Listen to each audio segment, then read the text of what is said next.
രാവിലെ നല്ല എനർജിയോട് കൂടെ എഴുന്നേൽക്കുകയാണെന്നുണ്ടെങ്കിൽ ആ ഒരു ദിവസം ഫുള്ള് നമ്മൾക്ക് ആ ഒരു എനർജി തന്നെ ഉണ്ടാവും അല്ലേ? എന്നാൽ രാവിലെ എഴുന്നേൽക്കാൻ ഭയങ്കരമായിട്ട് ബുദ്ധിമുട്ടുന്ന ആളുകളുണ്ട്.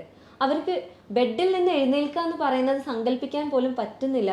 എനിക്ക് ക്ഷീണാണ്, ഒന്ന് ഉറങ്ങി എത്ര നേരം വേണമെങ്കിലും ഞാൻ ഉറങ്ങിക്കോളാം, എനിക്ക് കഴിയുന്നില്ല എഴുന്നേൽക്കാൻ എന്ന് പറയുന്ന പല ആളുകളുണ്ട്.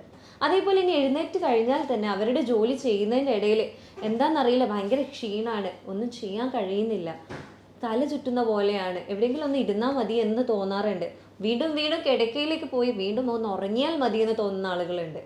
ഇനി ഒരു ക്ലാസ് റൂമിൽ അല്ലെങ്കിൽ ഒരു ഡ്രൈവ് ചെയ്യുന്ന ഒരാളാണെന്നുണ്ടെങ്കിൽ അല്ലെങ്കിൽ മറ്റെന്ത് സാഹചര്യത്തിലും അവരറിയാതെ എവിടെയെങ്കിലും ഒന്ന് ഇരുന്ന് പോയാൽ അറിയാതെ ഉറങ്ങിപ്പോയേ, ഞാൻ അറിഞ്ഞതുപോലും ഇല്ല, ഞാൻ ഉറങ്ങണമെന്ന് വിചാരിച്ച് ചെയ്തതായിരുന്നില്ല എന്ന് കുറ്റബോധത്തോടു കൂടി ഇരിക്കുന്ന പലരുണ്ട്. ഈ ആളുകൾക്കുള്ള വീഡിയോ ആണിത്. ഞാൻ doctor Hiba Abdul Majeed, doctor Basil's homeo hospital, Pandikkad, Malappuram ജില്ല. ഈ വീഡിയോയിൽ നമ്മൾ മെയിനായിട്ട് ഡിസ്കസ് ചെയ്യുന്നത് എന്താണ് ഇത്തരത്തിലുള്ള ക്ഷീണവും ഉറക്കക്കൂടുതലും വരാനുള്ള കാരണം എന്നുള്ളതാണ്. അതേപോലെ ഈ കാരണങ്ങൾ എങ്ങനെ നമ്മൾക്ക് വീട്ടിലിരുന്നു കൊണ്ട് തന്നെ പരിഹരിക്കാൻ പറ്റും എന്നുള്ളതുമാണ്. ഇതിൽ പ്രധാനമായിട്ട് ഇങ്ങനെ വരാനുള്ള ഒരു കാരണം എന്ന് പറയുന്നത് നമ്മൾക്ക് ആവശ്യത്തിനുള്ള ഉറക്കം കിട്ടാതെ ഇരിക്കുക എന്നുള്ളത് തന്നെയാണ്. പലപ്പോഴായിട്ട് നമ്മൾ ഇപ്പോഴത്തെ ജനറേഷൻ പ്രത്യേകിച്ച് ഫോണുകൾ അല്ലെങ്കിൽ നമ്മളുടെ ഗെയിമിങ്ങിലൊക്കെ കൂടുതലായിട്ട് ഇൻവോൾവ് ആയിട്ട് അല്ലെങ്കിൽ റീൽസ് കൂടുതലായിട്ട് തപ്പി നമ്മളുടെ ടൈം നമ്മളിപ്പോൾ പണ്ടൊക്കെ നമ്മൾ 10 മണി 11 മണി ആകുമ്പോഴേക്കും ഉറങ്ങുന്ന ആളുകളായിരുന്നു. ഇപ്പോഴത്തെ കുട്ടികൾ അല്ലെങ്കിൽ ഇപ്പോഴത്തെ ജനറേഷൻ തന്നെ അല്ലെങ്കിൽ നമ്മളാണെങ്കിൽ പോലും ഒരു 12 മണി കഴിഞ്ഞിട്ടാണ് പലരും ഉറങ്ങുന്നത്. റീൽസൊക്കെ കണ്ട് എനിക്ക് ഉറക്കം വരുമ്പോഴാണ് ഞാൻ ഉറങ്ങുന്നത് എന്നാണ് പല ആളുകളും പറയാറുള്ളത്. അതുകൊണ്ട് തന്നെ അവർ പിറ്റത്തെ ദിവസം രാവിലെ എഴുന്നേൽക്കുമ്പോൾ അവരെ ഒരു ഫുൾ നൈറ്റ് സ്ലീപ്പിൽ ഉണ്ടാകുന്ന അല്ലെങ്കിൽ ആ ഉറക്കത്തിൽ കിട്ടേണ്ട ആ ഒരു ഉന്മേഷം അവർക്ക് കിട്ടാതെ പോകാറുണ്ട്. എപ്പോഴും ഒരു ക്ഷീണം അവർക്ക് ഫീൽ ചെയ്യാറുണ്ട്. മറ്റൊന്നാണ്, തുടർച്ചയായിട്ട് എന്തെങ്കിലും മരുന്നുകൾ കഴിക്കുന്ന ആളുകൾക്ക് ഇതേപോലെ കൂടുതലായിട്ട് അമിതമായിട്ടുള്ള ഉറക്കവും ക്ഷീണവും ഉണ്ടാവാറുണ്ട്. അതേപോലെ മദ്യപാനികളാണ് അല്ലെങ്കിൽ നിങ്ങൾ കൂടുതലായിട്ട് പുകവലിക്കുന്ന ആളുകളാണെന്നുണ്ടെങ്കിൽ ഇവരിലും ഇത്തരത്തിലുള്ള ക്ഷീണങ്ങളൊക്കെ കണ്ടുവരാറുണ്ട്. പിന്നെ ഒരു കാരണമാണ് നമ്മൾക്ക് ശരീരം കൊണ്ട് നമ്മൾ അധികമായിട്ട് വ്യായാമങ്ങളൊന്നും ചെയ്യുന്നില്ല, എപ്പോഴും ഒരേ പൊസിഷനിലാണ് ഇരിക്കുന്നത്, അല്ലെങ്കിൽ നമ്മൾ ജോലി ചെയ്യുന്നത് എപ്പോഴും ഇരുന്നുകൊണ്ടാണ്, വീട്ടിൽ ചെന്നാലും ഇരിക്കുകയാണ്, നമ്മൾക്ക് പ്രത്യേകിച്ച് ഒരു വ്യായാമങ്ങളോ കാര്യങ്ങളോ അല്ലെങ്കിൽ ഒരു ഔട്ടിങ്ങോ ഒന്നും ഇല്ലാത്ത ആളുകളാണെന്നുണ്ടെങ്കിൽ പോലും ഇത്തരത്തിലുള്ള ക്ഷീണങ്ങളൊക്കെ കണ്ടുവരാറുണ്ട്. അതിൻ്റെ പ്രധാന കാരണം എന്ന് പറയുന്നത് അവരുടെ ശരീരത്തിലുള്ള രക്തയോട്ടം അവിടെ കുറഞ്ഞു വരികയാണ് എന്നുള്ളതുകൊണ്ട് തന്നെയാണ്. അതേപോലെ തന്നെ അമിതവണ്ണമുള്ള ആളുകളിലും ഇത്തരത്തിലുള്ള ബുദ്ധിമുട്ടുകൾ കാണാറുണ്ട്. ഇത് നോർമലി ഒരു പ്രശ്നം അല്ലെങ്കിൽ ഒരു രോഗം ഇല്ലാത്ത ആളുകളുടെ കാര്യമാണ് പറഞ്ഞത്. ഇനി ചില രോഗങ്ങളുണ്ട്, ഇത്തരത്തിലുള്ള ഭയങ്കരമായിട്ടുള്ള ക്ഷീണം അല്ലെങ്കിൽ ഉറക്ക കൂടുതലൊക്കെ ഉണ്ടാക്കുന്ന രോഗങ്ങളുണ്ട്. അതിൽ പ്രധാനമായിട്ട് പറയുന്നത് സ്ലീപ്പ് ആപ്നിയ എന്നുള്ളതാണ്. നമ്മൾ ഉറങ്ങുന്നതിൻ്റെ ഇടയിൽ കറക്റ്റായിട്ട് ഇപ്പോൾ 10 മണിക്ക് തന്നെ കിടക്കുന്നുണ്ട്, രാവിലെ 6 മണി അല്ലെങ്കിൽ 5 മണി ആകുമ്പോഴേ ഞാൻ എഴുന്നേൽക്കാറുള്ളൂ, പക്ഷേ ഉറങ്ങിക്കഴിഞ്ഞാലും എഴുന്നേൽക്കുമ്പോൾ എനിക്ക് ആ ഒരു ഫ്രഷ്നെസ് കിട്ടുന്നില്ല എന്ന് പറയാറുണ്ട്. അതിൻ്റെ ഒരു കാരണം എന്ന് പറയുന്നത് ഇടയ്ക്കിടയ്ക്ക് നമ്മൾ അറിയാണ്ട് ഉറക്കത്തിൽ ഉണർന്നു പോകുന്നുണ്ട്, നമ്മളുടെ ബ്രെയിനും നമ്മളുടെ ശരീരവും ഉണർന്നു പോകുന്നുണ്ട്, പക്ഷെ നമ്മൾ കോൺഷ്യസ് ആവുന്നില്ല ആ സമയത്ത് എന്നുള്ളതാണ്. അങ്ങനെ വരുന്ന ചില സാഹചര്യങ്ങളാണ്, അതായത് സ്ലീപ്പ് ആപ്നിയ എന്ന് പറയും. ഈ സാഹചര്യത്തിൽ എന്താ സംഭവിക്കുന്നതെന്ന് വെച്ചാൽ നമ്മളുടെ എയർവേ, അതായത് നമ്മളുടെ ശ്വാസം വലിക്കുന്ന ആ ഒരു ട്രാക്കിൽ അല്ലെങ്കിൽ ആ ഒരു പൈപ്പ് പെട്ടെന്ന് ഒബ്സ്ട്രക്റ്റഡ് ആവുകയാണ് അല്ലെങ്കിൽ പെട്ടെന്ന് ബ്ലോക്ക് വരികയാണ്. നമുക്ക് പെട്ടെന്ന് ഉറക്കത്തിൻ്റെ ഇടയിൽ ശ്വാസം കിട്ടാതെ ചില ആളുകൾ ഞെട്ടി എഴുന്നേൽക്കാറുണ്ട്. മറ്റു ചിലരുണ്ട്, അവർ നന്നായിട്ട് കൂർക്കം വലിക്കുന്ന ആൾക്കാരായിരിക്കും. ഇങ്ങനെ എൻ്റെ സൗണ്ട് ഇൻക്രീസ് ചെയ്ത് കൂടി വന്ന് പെട്ടെന്ന് അതങ്ങ് നിൽക്കും. ഒരു 2-3 സെക്കൻഡ് നിന്ന് വീണ്ടും രണ്ടാമത് അവർ ശ്വാസം വലിച്ച് കൂർക്കം വലിക്കാൻ തുടങ്ങും. ഇതും ഒരു രീതിയിൽ അവരുടെ ബ്രെയിൻ അവിടെ ആക്ടിവേറ്റഡ് ആവണം, അതായത് അവരുടെ ശരീരത്തിൽ കറക്റ്റായിട്ടുള്ള ഓക്സിജൻ ലെവൽ കിട്ടുന്നില്ല, അപ്പോൾ നീ ഒന്നും കൂടെ നന്നായിട്ട് ബ്രീത്ത് ചെയ്യണം എന്നുള്ളത് അവരുടെ ബ്രെയിൻ അവരുടെ ശരീരത്തിലേക്ക് കൊടുക്കുന്ന ഒരു മെസ്സേജ് ഉണ്ട്. അപ്പോൾ സ്വാഭാവികമായിട്ടും ഇത്തരത്തിലുള്ള ഒരു ഡിസ്റ്റർബൻസ്, അവരുടെ ഉറക്കം അവിടെ ഒരു ഡിസ്റ്റർബൻസ് വരുന്നുണ്ട്. അവർ കോൺഷ്യസ് ആവുന്നില്ല എന്നുണ്ടെങ്കിൽ പോലും അവർക്കൊരു ഫ്രഷ്നെസ് അപ്പോൾ രാവിലെ കിട്ടാതെ വരാനുള്ള ചാൻസ് കൂടുതലാണ്. അതേപോലെ ടെൻഷൻ അധികമായിട്ടുള്ള അല്ലെങ്കിൽ ഭയങ്കരമായിട്ട് സ്ട്രെസ്ഫുൾ ആയിട്ടുള്ള ആളുകൾക്ക് ഉറക്കക്കുറവ് ഉണ്ടാവാൻ ചാൻസ് കുറവാണ്. അതായത് രാത്രി കിടന്നാൽ അവർക്ക് ഉറങ്ങാൻ പറ്റാതെ വരാറുണ്ട്. അപ്പോൾ അല്ലെങ്കിൽ ഡിപ്രഷനുള്ള ആളുകൾക്കൊക്കെ ആണെന്നുണ്ടെങ്കിൽ ഇവർക്ക് രാവിലെ എഴുന്നേൽക്കുമ്പോഴാണെങ്കിലും അവരെന്ത് ജോലി ചെയ്യുമ്പോഴാണെങ്കിലും അവർക്ക് ആ ഒരു ഉന്മേഷം അല്ലെങ്കിൽ ആ ഒരു എനർജി, എപ്പോഴും ഭയങ്കര ക്ഷീണമായിട്ട് അവർക്ക് അനുഭവപ്പെടാറുണ്ട്. മറ്റൊന്നാണ് രക്തക്കുറവുള്ള ആളുകൾ എന്ന് പറയുന്നത്. ഈ ചില ആളുകളുണ്ട്, അവർക്ക് രാത്രി എനിക്ക് എന്താണെന്ന് അറിയില്ല, കാലിന് ഭയങ്കര അസ്വസ്ഥതയാണ്, എപ്പോഴും കാലാട്ടിക്കൊണ്ടേയിരിക്കണം എന്ന് തോന്നാറുണ്ട്. അതുകൊണ്ട് തന്നെ എനിക്ക് ഉറക്കം വരാറുണ്ട്, ഉറക്കം ശരിയാവുന്നില്ല, ഉറക്കത്തിൻ്റെ ഇടയിൽ ഇങ്ങനെ അറിയാണ്ട് ഞാൻ ഉണർന്നു പോവുകയാണ്, കാലിങ്ങനെ എപ്പോഴും ആട്ടിക്കൊണ്ടിരിക്കണം എന്ന് പറയും. ഇതിനെ പറയുന്നത് തന്നെ റെസ്റ്റ്ലെസ് ലെഗ് സിൻഡ്രോം എന്നാണ്. അതായത് ഈ ഒരു അവസ്ഥ, എപ്പോഴും കാലിങ്ങനെ ആട്ടിക്കൊണ്ടിരിക്കണം എന്നുള്ളൊരവസ്ഥ രാത്രികളിലാണ് അവർക്ക് കൂടുതലായിട്ട് ഫീൽ ചെയ്യുക. അപ്പം എപ്പോഴും പെട്ടെന്നൊന്ന് ഉണർന്നു കഴിഞ്ഞാൽ ഒരു 10-20 സെക്കൻഡെങ്കിലും കണ്ടിന്യൂസ് ആയിട്ട് അവർക്ക് കാലിങ്ങനെ ആട്ടിക്കൊണ്ടേയിരിക്കണം. അവർക്കൊരു തരം അസ്വസ്ഥത, അങ്ങോട്ടേക്കുള്ള രക്തയോട്ടം കുറയുമ്പോൾ ഒരു തരം അസ്വസ്ഥത വന്ന് കാലാട്ടിക്കൊണ്ടേയിരിക്കാനുള്ള ഒരു ടെൻഡൻസി കൂടുതലാണ് അവിടെ വരുന്നത്. ഇതിൻ്റെ പ്രധാന കാരണം എന്ന് പറയുന്നത് ഒന്ന് അയൺ ഡെഫിഷ്യൻസി, അല്ലെങ്കിൽ ഇരുമ്പിൻ്റെ സത്ത് നമ്മുടെ ശരീരത്തിൽ കുറവാണെങ്കിൽ ഇത്തരത്തിലുള്ള അവസ്ഥകൾ വരാറുണ്ട്. വിറ്റാമിൻ B12 കുറവാണെങ്കിൽ ഈ രീതിയിൽ വരാറുണ്ട്. അതേപോലെ രക്തം കുറവാണെങ്കിൽ, അതായത് HB ലെവൽ, നമ്മുടെ ശരീരത്തിലുള്ള ബ്ലഡിലുള്ള HB ലെവൽ കുറവാണെങ്കിലും ഈ രീതിയിൽ വരാറുണ്ട്. ഇനി അടുത്തതെന്ന് പറയുന്നത്, ചില ആളുകൾക്ക് പനി കഴിഞ്ഞാലും അവർക്ക് ആ ഒരു ക്ഷീണത്തിൽ നിന്ന് അവർക്ക് പുറത്തു വരാൻ സാധിക്കാറില്ല. പ്രത്യേകിച്ച് വൈറൽ ഫീവേഴ്സ് ഒക്കെ ആണെന്നുണ്ടെങ്കിൽ നമ്മളുടെ ഈ ഒരു തിരക്കേറിയ ലൈഫ് സ്റ്റൈലിൽ നമ്മൾക്കൊരു 2 ദിവസം 3 ദിവസം നമ്മൾ മാക്സിമം റെസ്റ്റ് എടുക്കും.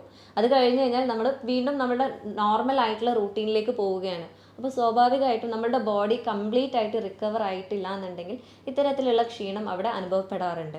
വേറൊരു കാറ്റഗറിയാണ് തൈറോയ്ഡ് പ്രോബ്ലംസ് ഉള്ളവർ, അതായത് ഹൈപ്പർ തൈറോയിഡിസം അല്ലെങ്കിൽ ഹൈപ്പോ തൈറോയിഡിസം ഉള്ള ആളുകൾക്ക്, തൈറോയിഡ് ഗ്രന്ഥിയുടെ പ്രവർത്തനം കറക്റ്റ് അല്ലാത്ത ആളുകൾക്ക് ഇത്തരത്തിലുള്ള ക്ഷീണവും എപ്പോഴും ഉറക്കം വരികയാണ് എന്നുള്ള തോന്നലൊക്കെ വരാനുള്ള ചാൻസസ് കൂടുതലാണ്.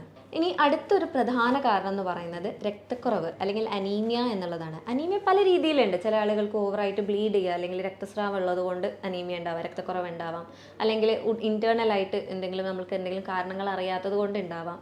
അനീമിയ ഉണ്ടാവാനുള്ള മറ്റൊരു കാരണമാണ് കറക്റ്റായിട്ടുള്ള റെഡ് ബ്ലഡ് സെൽസ്, അതായത് ഇതിലെ കോശങ്ങൾ കറക്റ്റായിട്ട് ഉണ്ടാകാത്തത് കൊണ്ട്, അല്ലെങ്കിൽ അതിൻ്റെ പ്രൊഡക്ഷൻ കറക്റ്റായിട്ട് നടക്കാത്തത് കൊണ്ട് നമ്മൾക്ക് ബ്ലഡ് കുറവ് ഉണ്ടാവാനുള്ള ചാൻസ് ഉണ്ട്.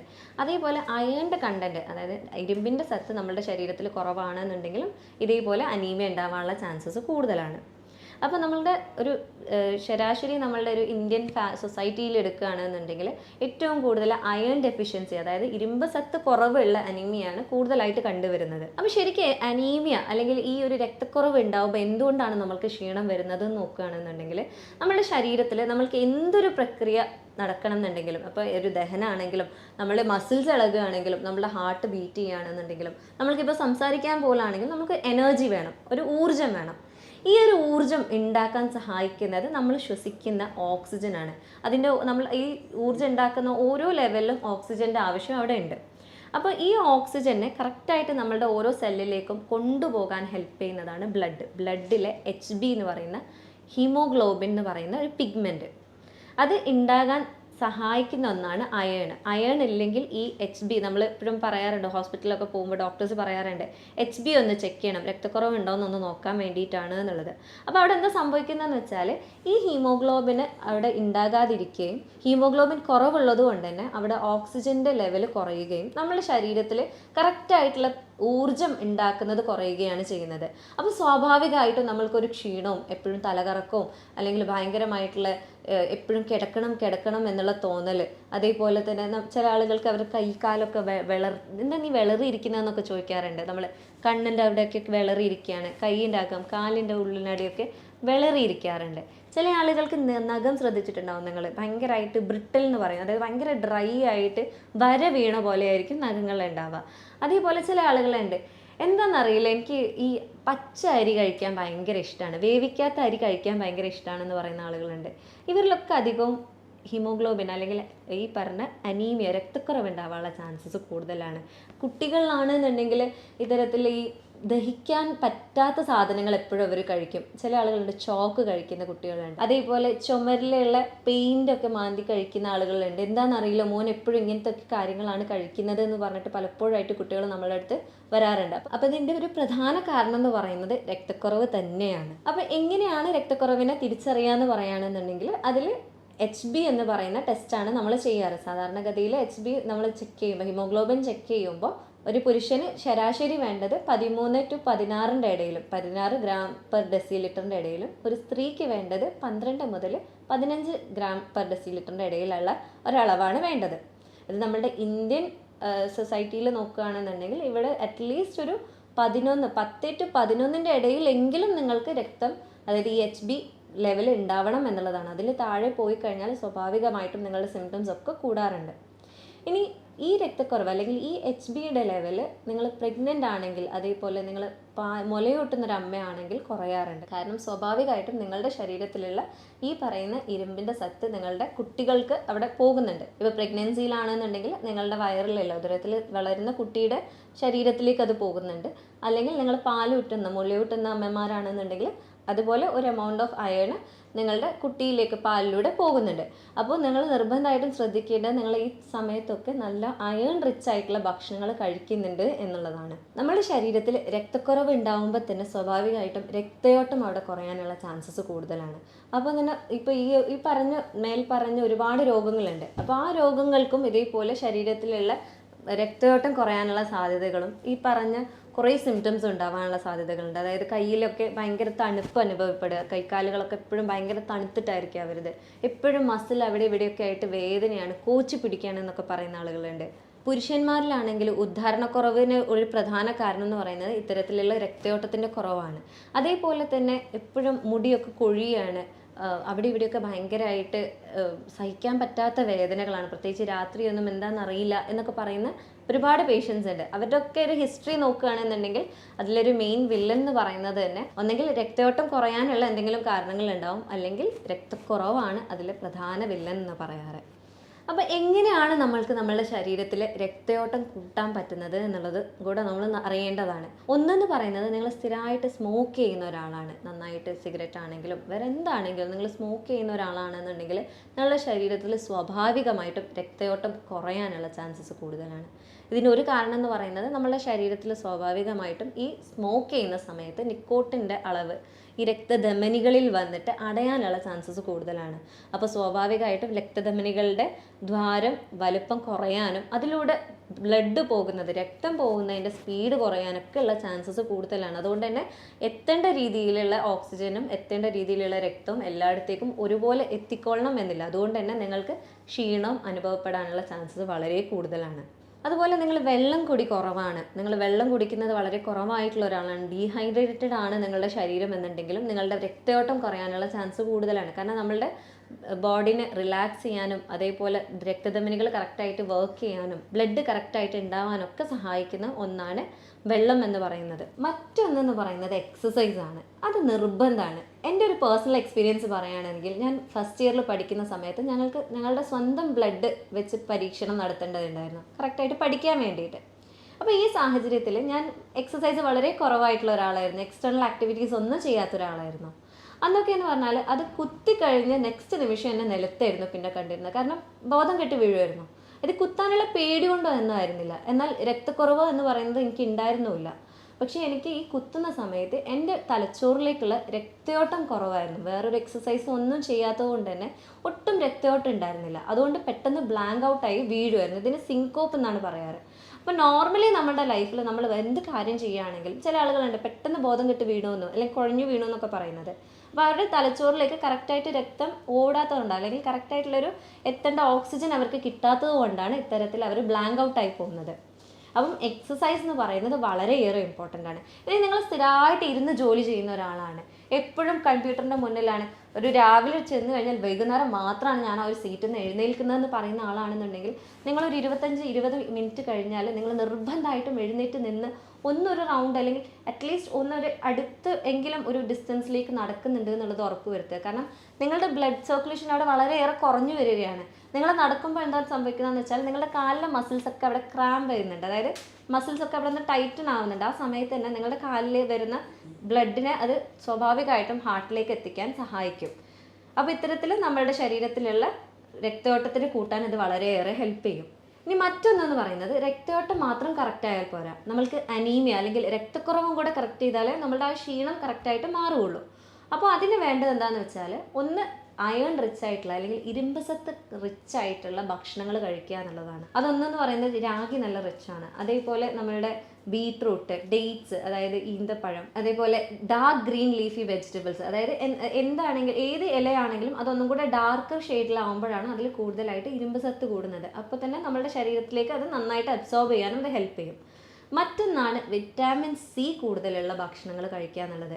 കാരണം എന്താണെന്ന് വെച്ചാൽ നമ്മുടെ ശരീരത്തിലേക്ക് അയണിൻ്റെ അബ്സോർപ്ഷൻ കൂടണം എന്നുണ്ടെങ്കിൽ, അതായത് നമ്മുടെ ശരീരത്തിലേക്ക് അയൺ കൂടുതലായിട്ട് വലിച്ചെടുക്കപ്പെടണം എന്നുണ്ടെങ്കിൽ വിറ്റാമിൻ സി അവിടെ അനിവാര്യമാണ്. അപ്പോൾ വിറ്റാമിൻ സി റിച്ച് ആയിട്ടുള്ള ഭക്ഷണങ്ങൾ എന്ന് പറയുന്നത് നെല്ലിക്ക, ഇലക്കറികൾ, അതേപോലെ കിവി, അതേപോലെ ഓറഞ്ചിൻ്റെ രൂപത്തിലുള്ള വേറെ എന്ത് ഫ്രൂട്ടാണെങ്കിലും, ഗ്രേപ്പ് ഫ്രൂട്ട് ആവാം, അല്ലെങ്കിൽ നാരങ്ങയാവാം, അങ്ങനത്തെ ഫ്രൂട്ട്സൊക്കെ നമ്മുടെ ശരീരത്തിൽ വിറ്റാമിൻ സി കൂട്ടാൻ വളരെയേറെ ഹെൽപ്പ് ചെയ്യും. ഇനി ഞാൻ പറയാൻ പോകുന്നത് നമ്മുടെ വീട്ടിൽ എങ്ങനെയാണ് നമ്മുടെ ഈ രക്തയോട്ടക്കുറവ് അല്ലെങ്കിൽ അനീമിയ, അതായത് രക്തക്കുറവിനൊക്കെ നമ്മൾക്ക് പരിഹരിക്കാൻ പറ്റും എന്നുള്ളതാണ്. ജസ്റ്റ് ചെറിയ 2 ജ്യൂസുകൾ പരിചയപ്പെടുത്താം. ഒരു അനാർ എടുക്കുക, അതിലേക്ക് 1/2 കഷ്ണം നെല്ലിക്കയും 1/2 കഷ്ണം ബീട്രൂട്ടും 1/4 കഷ്ണം ജിഞ്ചർ അല്ലെങ്കിൽ ഇഞ്ചിയും ചേർത്ത് നന്നായിട്ട് ഒരു ജ്യൂസ് പരുവത്തിലാക്കുക. അതിലേക്ക് എന്നിട്ട് 1/2 സ്പൂണ് ഫ്ലേക്സ് സീഡ് ഇട്ടിട്ട് ഒന്ന് കുതിരാൻ വെക്കുക. ഇത് കുതിർന്ന് ആ ഒരു ജ്യൂസിലേക്ക് ലയിച്ചതിന് ശേഷം നിങ്ങൾ ദിവസവും കുടിക്കുകയാണെന്നുണ്ടെങ്കിൽ, പ്രത്യേകിച്ചൊരു 2 ഭക്ഷണത്തിന്, അതായത് രാവിലത്തെയും ഉച്ചക്കത്തെയും ഭക്ഷണത്തിൻ്റെ ഇടയിലാണ് നിങ്ങൾ കഴിക്കുന്നതെന്നുണ്ടെങ്കിൽ നിങ്ങളുടെ ശരീരത്തിലുള്ള ഈ ഒരു ക്ഷീണത്തിനെ മാറ്റാനും ഒരു എനർജൈസിങ് ആയിട്ടുള്ള ഫീലിംഗ് കേട്ടാനും അതേപോലെ രക്തയോട്ടം കൂട്ടാനും നിങ്ങളുടെ അനീമിയ കുറയ്ക്കാനൊക്കെ ഇത് ഹെൽപ്പ് ചെയ്യും.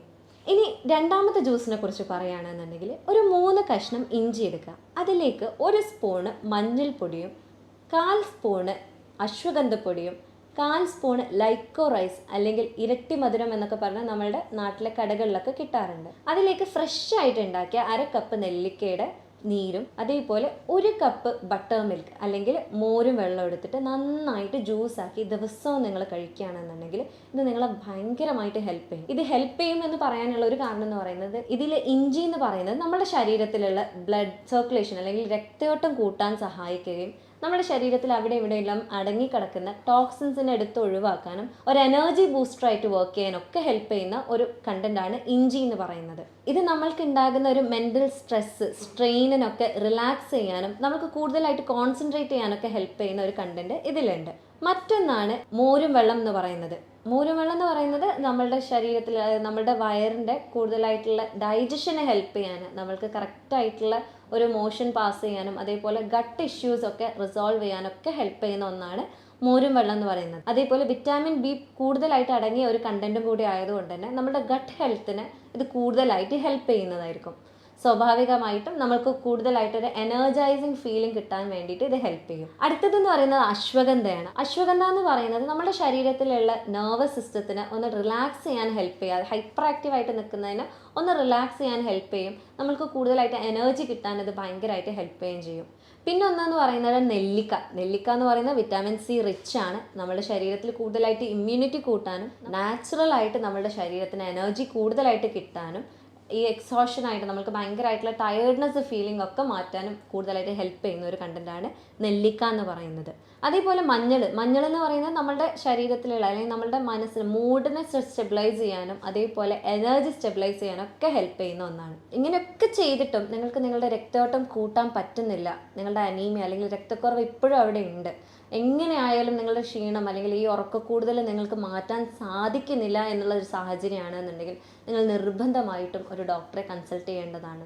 ഇതിൻ്റെ കാരണങ്ങൾ എന്താണ് എന്നുള്ളത് കണ്ടെത്തി കറക്റ്റായിട്ടുള്ള ചികിത്സകൾ നിങ്ങൾ തേടേണ്ടതാണ്. അപ്പോൾ കൂടുതലായിട്ടുള്ള ഇൻഫർമേഷൻ വീഡിയോസുമായിട്ട് ഇനിയും കാണാം. Thank you.